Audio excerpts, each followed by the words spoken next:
5. Hay de 15, 30. No. 5, 4, 3.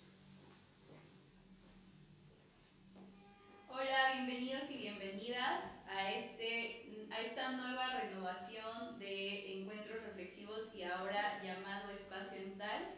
Para todos nuestros colegas, para todas las personas que nos están viendo, el día de hoy tenemos la continuidad de lo que era Encuentros Reflexivos con Espacio Ental y pues tenemos a un gran profesional para poder hablar de un tema, pues ahora en el marco este próximo 28 de agosto, con el licenciado Juan José Ricardes. Muchísimas gracias por estar el día de hoy. Mi nombre es Aralia y pues estoy acompañada de la psicóloga Gema por estar el día de hoy aquí y tener una charla muy amena y gratificante para las personas que nos están viendo.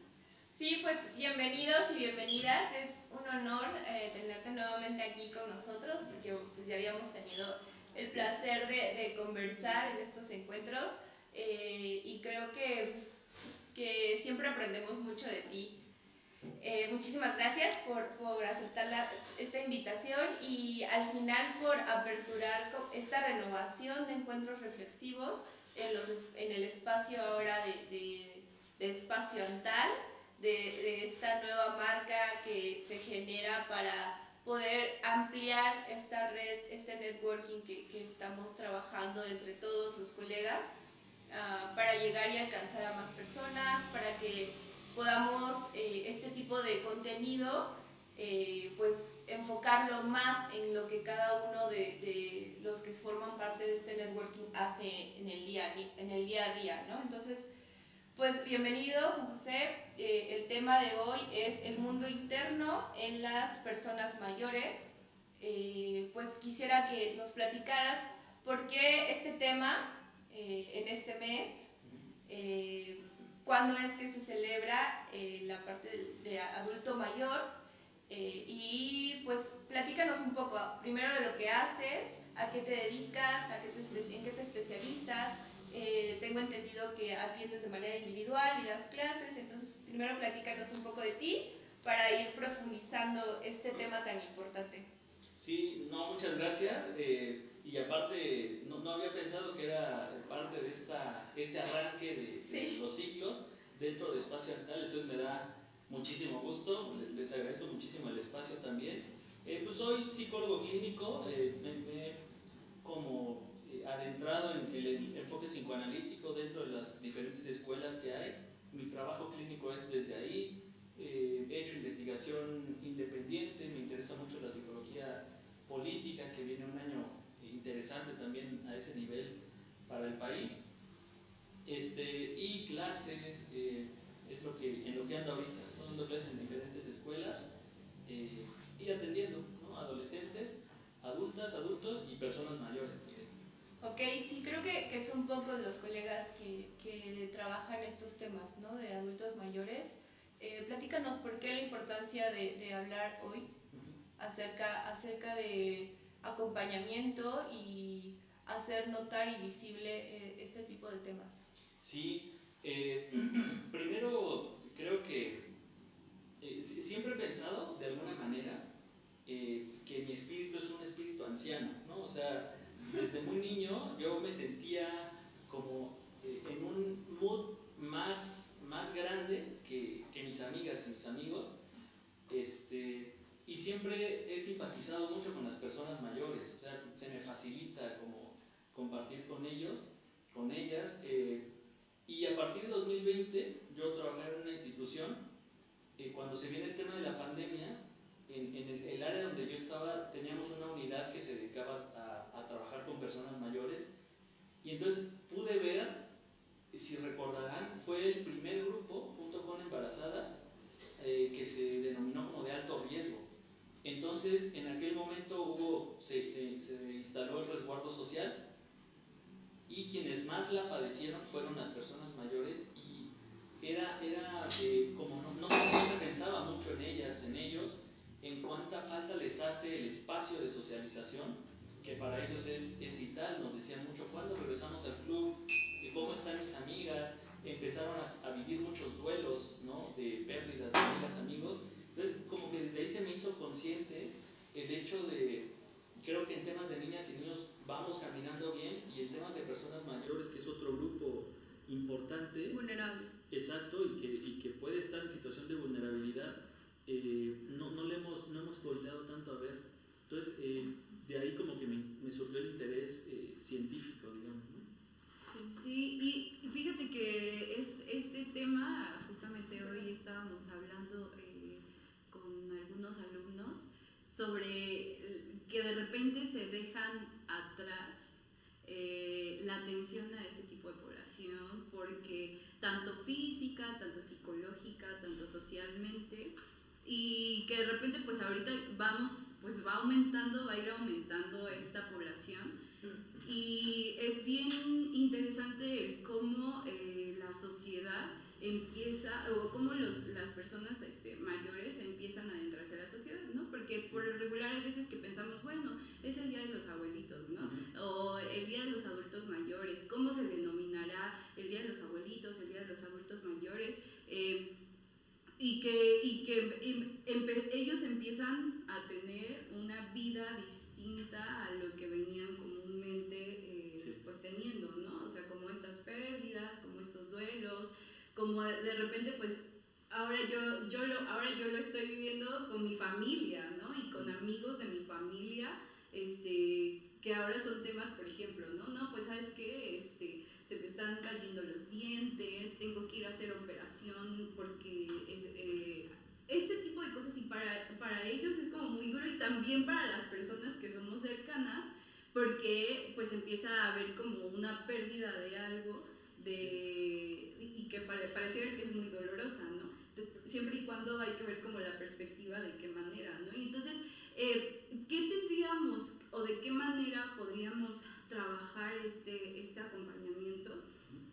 Y ahora que tú dices estos espacios que se abren, o que estaría padrísimo que se siguieran haciendo, o implementarlos, ¿no? Porque, por ejemplo, estos clubes, ya sea de tejer, de lectura, no sé, de cuestiones que ellos también pues se sientan felices y de repente como útiles, porque pues de alguna otra forma esto los hace sentir vivos, ¿no? Sí. Los hace la convivencia con sus propios amigos. Y te digo, o sea, yo lo veo porque si te aíslas totalmente y que nada más te quedas con tu vejez y nada más te quedas con tus dolencias y todo eso, y de repente no sales a poder convivir con tus iguales, pues es cuando vienen estas tristezas profundas, no sé, ¿no? O sea, como todos estos elementos. Entonces, como desde dónde pudiéramos pues acompañar o apoyar a las personas que son adultos mayores. Sí, mira, es bien interesante porque creo que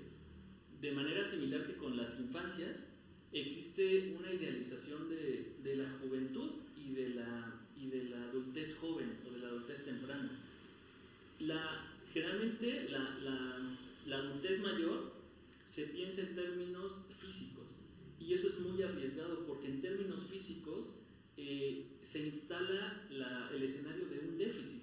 O sea, la adultez mayor implica pérdida de facultades, pérdida de posibilidades a nivel físico, y lo que solemos hacer es generalizar, ¿no? Es que ya no puede hacer esto, es que como es mayor ya no puede hacer tal cosa, y entonces lo que se ha buscado desde enfoques más empáticos, por ejemplo, psicoanálisis tiene diferentes investigaciones, más bien mirarlo de una manera mucho más integral, y que también pueden aportar desde todo lo que van acumulando. O sea, en la práctica es muy cotidiano, decimos la sabiduría de las personas mayores, pero de pronto no sé si estamos realmente tan abiertos a escucharles, a tomar en cuenta su opinión.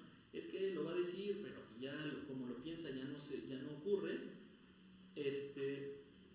Creo que sí, puede darse una rigidez de pensamiento en la adultez mayor, pero no es la norma, vaya, no es una generalidad, es una característica. Pero también hay personas mayores que a estas alturas de la historia están entendiendo que hay que modificar esquemas, prejuicios de género, por ejemplo, el tema de la violencia, entienden que hay que apostarle a diferentes cosas, y uno se sorprende, diría, vale, no, es una persona mayor y está abierta, porque creo que no necesariamente esta cerrazón va ligada a la adultez mayor. Entonces, en México el 28 de agosto se conmemora el Día de las Personas Mayores. El gobierno propone que se denomine así, no el Día del Abuelo, porque no todas las personas mayores son abuelas o abuelos, y tampoco el del adulto mayor por un tema de género, ¿no? Como para incluir. La Ley General de Derechos de las Personas Adultas Mayores se llama así, ¿no? Hay una ley que también es poco socializada todavía, donde se define que una persona mayor es aquella que tiene 60 años o más, que radique en México o que esté de paso por el tema de migraciones, de movilidad que platicamos hace ratito.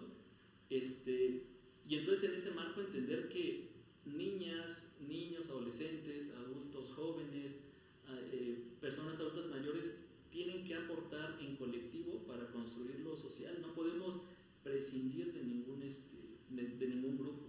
Creo que la mejor manera, y a la pregunta de Aralia, el cómo podemos acompañar, es hablar y de alguna manera reaprender el cómo miramos la etapa de ser adulto mayor, ¿no? Porque justo vamos hacia ese concepto de tejer y este tipo de actividades que pues no, o sea, creo que no son las únicas actividades. O por qué no vemos a un adulto mayor bailando, realizándose como pareja, viajando, y que lo hay. Entonces creo que es más bien como desde nosotros poder hablar sobre el activismo que puede tener el adulto mayor en esta sociedad.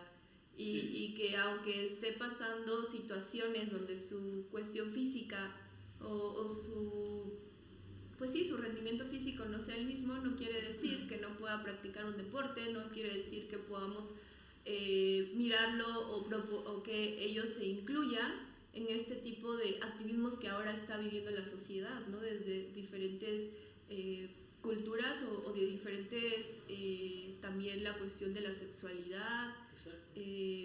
Yo tengo mi abuelita que baila danzón y tiene sus amigos y tienen más energía y más cuestiones de amor, sí, o sea, entonces creo que cómo podemos y por qué hablar de esto para poder ir, no sé, de alguna forma como actualizándonos también, así como nos actualizamos en temas de la cuestión de la sexualidad, de la cuestión del racismo, de la cuestión de todo esto. También tenemos que actualizarnos en esta etapa, que para allá vamos, y incluso nosotros mirarnos desde esa perspectiva, también podemos de esa manera jalar a esta población para que contribuya y para que, como dices tú, esté activa, ¿no?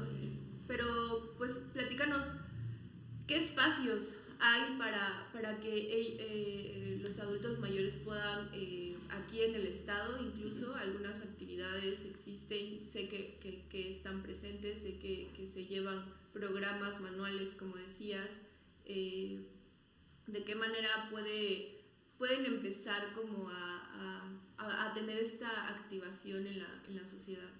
Sí, concretamente el DIF estatal, yo les recomendaría ponerse en contacto ahí. Hay una unidad específicamente que organiza unos clubs y unas estancias de día, ¿no? Destinadas a personas mayores. Entonces yo les recomendaría acudir ahí o comunicarse.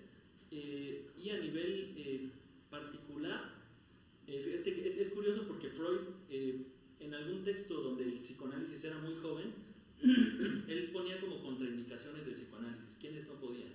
Bueno, entonces decía que personas con un nivel bajo de cultura, personas con una discapacidad intelectual y personas mayores, ¿no? Y él argumentaba que por la poca esperanza para mejorar su vida en un lapso tan corto, pero el psicoanálisis evolucionó. Freud mismo a su avanzada edad pues era más genio que nunca. Entonces yo creo que esto que comentas es fundamental, hacerles visibles, porque también negar la adultez mayor es un mercado impresionante. No hay estudios antropológicos, sobre todo brutales, de cuánto genera la venta de productos para evitar el envejecimiento.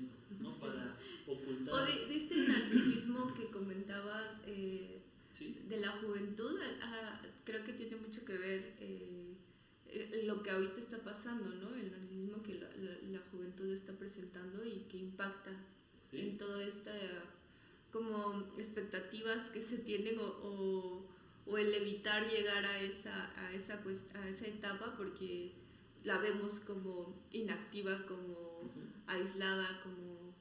Sí, de hecho hay un debate fuerte que genera mucha polémica.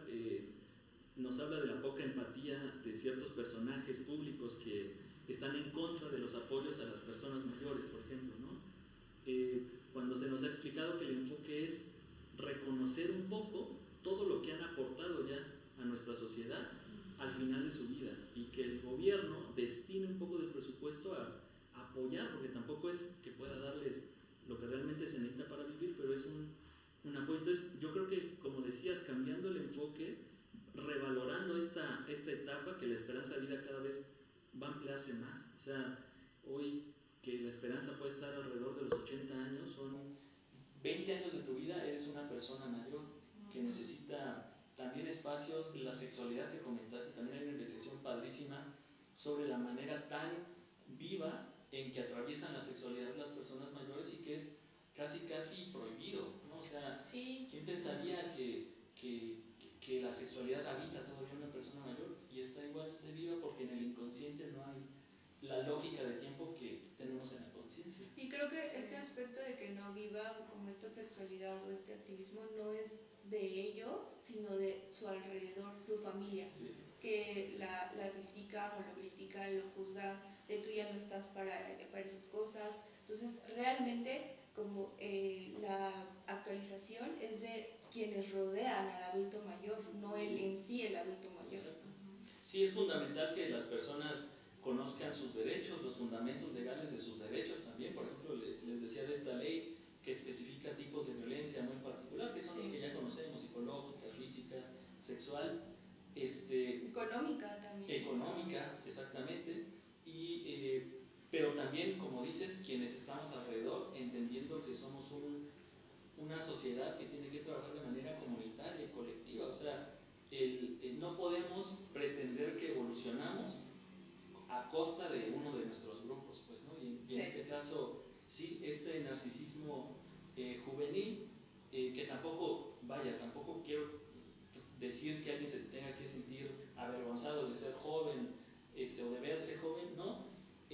Sino de negar y de no ser igual de empático, no suponer que una persona mayor necesita algo, sino preguntarle lo que hacemos nosotros, pues, ¿no? Sí. Es diferente, como decías, el tejer es algo que podríamos decir los demás, pero realmente es algo que eligen a veces, y cuando es una elección, sí, y de repente como tejer conceptos se te viene, o sea, uno puede tejer a los 30 años y decir, ya como estigmatizar, es como, eso es para abuelitos, ¿no? Eso es para personas, cuando realmente no va por allá, ¿no? Cuando realmente es para poner a prueba como el trabajo de tu cognición, o sea, como varios puntos de poder saber o qué pueden estar haciendo las personas adultos mayores, ¿no? O sea, por ejemplo, no nada más, ejemplo, ¿no? Creo que hay un programa en el Canal 11 que se llama, me parece como Viviendo, no me acuerdo si Viviendo o Viviendo mi adultez, algo así de la adultez mayor, que es una conductora de más de 60 años y va diciendo de qué manera pues ahí tienen que vivir las personas mayores, y entonces incluso hasta enseñan cómo utilizar el teléfono, por ejemplo, ¿no? Cosas que de repente pensamos de que, ay, no, mi mamá no sabe utilizar el teléfono porque, a ver, mamá, mejor yo lo hago, ¿no? O a ver, toma bien la foto, te estás tomando la foto al revés. O sea, todas estas cosas que de repente justamente pues hacemos a un lado porque pensamos que no podemos o no pueden ellos, más bien dicho, y entonces es como también nosotros justamente de esta empatía o de saber que ellos tienen esa capacidad de poder utilizar un teléfono, ¿no? O cualquier cuestión de la tecnología. De repente decir, estaría increíble, o no lo sé si hay, desconozco totalmente, si hay a lo mejor algunos programas o algunos cursos para personas en actualizarse en la tecnología, en adultos mayores, por ejemplo, ¿no? Cosas que a lo mejor no requieren algo físico, pero que todavía siguen trabajando su parte de memoria, su parte cognitiva, que creo que eso es lo que se pudiera a lo mejor pues adentrarnos, ¿no? Más en esos elementos, en las cuestiones cognitivas, en las cuestiones emocionales, en las cuestiones sociales, en el hacer estos clubes de repente pues de ajedrez, no sé, de danzón, como decía Gema, de cuestiones que tienen que ver incluso de libros, de lecturas. Creo que justamente en esta edad a lo mejor es como de que tienen más tiempo libre porque posiblemente algunos ya se jubilaron, qué pasa después de jubilarse, si ahora se dedican a cuidar a los nietos o si ahora se dedican realmente a tener un tiempo para ellos, porque también eso puede suceder, ¿no? Es como de que ya me desocupo del trabajo y de mis hijos, pero ahora vienen mis nietos, ¿no? Ahora cuido a mis nietos, entonces es como de ver de qué manera ellos pues están viviendo esta etapa, ¿no? Tan importante. Y esto que decías, es interesante el índice de cómo se asocia la depresión en personas mayores con el momento de la jubilación, y cómo es algo que las personas postergan también como un recurso inconsciente para, pues es que si te quedas quieto se pone complicado, ¿no? Pero de verdad que la charla, la escucha con las personas mayores es algo que les revitaliza la posibilidad de sentirse escuchados y de que lo que dicen es significativo. Yo creo que si abrimos espacios para estos encuentros nada más para platicar, de verdad que a ellos les vendrá bien. Pues creo que hoy se acaba de abrir este espacio contigo como terapeuta para acompañar a esta población, a adultos mayores, y de nuestra parte pues aportar en este podcast y en este live creo que estos puntos, y que me puedas ayudar como a resumir lo que el día de hoy platicamos y con qué nos llevamos. Pero para mí es esta cuestión de dejar de generalizar esta etapa. Creo que hay como ciertos temas que sí, a lo mejor se vive o se experimenta más frecuente, como la parte de la jubilación, como la parte de los nietos, pero no todos viven esto tampoco. Hay esta etapa desde la soledad o desde la parte también de la total libertad, o que pueden irse de viaje, otros que no, otros que siguen trabajando. Entonces es creo más bien como no dejar de generalizar lo que tiene que vivirse o cómo debe de vivirse esa etapa o la adultez mayor, dejar de ignorar, porque creo que es aparte lo peor que uno puede hacerle a otro ser humano, ignorarlo. Y creo que seguir hablando como de estos temas para que ellos conozcan como otra perspectiva, ¿no? de lo que están viviendo, y que puedan saber que hay profesionales especializados y con esta empatía como la que pues el día de hoy nos muestras al momento de compartir cómo miras tu aportación como psicólogo y como ciudadano y como activista y como también científico que te encanta esta parte. Entonces pues me ayudarías como a poder resumir como estos puntos de la importancia de hablar de estos temas, y de que el 28 de agosto no solo porque se conmemore la parte de la adultez, sino exacto, no solo cuando haya un día del adulto mayor, sino que se retome y sea la parte activa en la sociedad, ¿no? Sí. Fíjate que una psicóloga decía sobre el 8 de marzo, es que el 8 de marzo es de conmemoración porque todos los demás son de lucha, ¿no? Yo creo que es un poquito así. El 28 de agosto es un día de conmemoración de las personas mayores, y todos los demás tienen que ser de lucha por hacer visibles sus derechos, hacer visible la ley. Y esto que decías, como escucharles. Hay una película que me gusta mucho, se llama Club Eutanasia. Tiene muy buenos actores mexicanos, entre ellos Chabelo, que ustedes saben todo lo que generaba Chabelo a nivel de adultez mayor. Yo creo que ahí descargábamos mucho como sociedad nuestra ansiedad, la posibilidad de mirarnos así tan activos y tan felices y de la muerte, o sea, a través de la fantasía del Chabelo inmortal, todos nos curábamos un poquito de esto inevitable que es la muerte. Y es un poco es un grupo de personas mayores que se rebelan ante estos dictados de la sociedad, de ustedes aíslense y déjennos a nosotros armar al mundo, ¿no? aportar para un mundo, de manera muy activa para un mundo mejor. Entonces, pues podemos escucharles. Entonces, como todos los días de conmemoración, que sea un día de celebración, pero también de reflexión y de visibilidad de derechos. Oye, abuelo, oye, abuela, ¿sabes que tienes estos derechos? Digo, no sé si te interese, pero ahí están y los tienes y no son irrenunciables, nadie te los puede escatimar. Sí, como familia es bien importante saber, o sea, porque a lo mejor la persona con adulto mayor lo sabe, ¿no? Pero de repente entre la familia, entre los que estamos alrededor de ellos, pues empieza a haber una serie de limitaciones, sí. Entonces, de repente hay veces que no siempre, como justamente, ¿no? Se mencionaba, no siempre es nada más el adulto, sino la parte social. Y creo que eso, así como de los niños, de repente nos empapamos de un montón de información de la crianza, etcétera. También sería bien importante de las familias, de los hijos, de las personas que están a cargo con personas con adultos mayores, de saber cuáles son sus derechos, de saber qué hacer cuando sucede algo, por ejemplo, pérdida de memoria. O sea, como un montón de situaciones que de repente nosotros desconocemos y que lo estamos viviendo y ya como en el día diciendo, no, pues yo no sabía que esto iba a suceder, ¿no? Entonces, todos esos, incluso pues hasta prepararnos emocionalmente, digo, eso es algo no de que prepararse, pero sí saber qué es lo que sucede cuando ellos están viviendo procesos de duelos en todas las formas de su vida, ¿no? Física, emocional, etcétera. Entonces, pues es un placer de tenerte aquí con nosotras, de poder acompañarnos en este espacio ANTAL y de poder contribuir con todas estas experiencias y conocimientos que tú tienes. Entonces, pues espero que pronto nos volvamos a encontrar, espero que pronto volvamos a hacer algo juntos y pues ya saben amigos, pueden poner comentarios, al psicólogo Juan José lo pueden encontrar en la página de Facebook de Espacio Antal y en las redes de Instagram para que se puedan contactar con él y en dónde más se pueden localizar. Sí, por el teléfono, WhatsApp o llamada 951-583-2109 o al correo electrónico juanjose.ricardes@gmail.com y en LinkedIn, ¿no? Si alguien usa también esa red, por ahí estoy. Pues nada, al contrario, muchísimas gracias. Gracias. Gracias.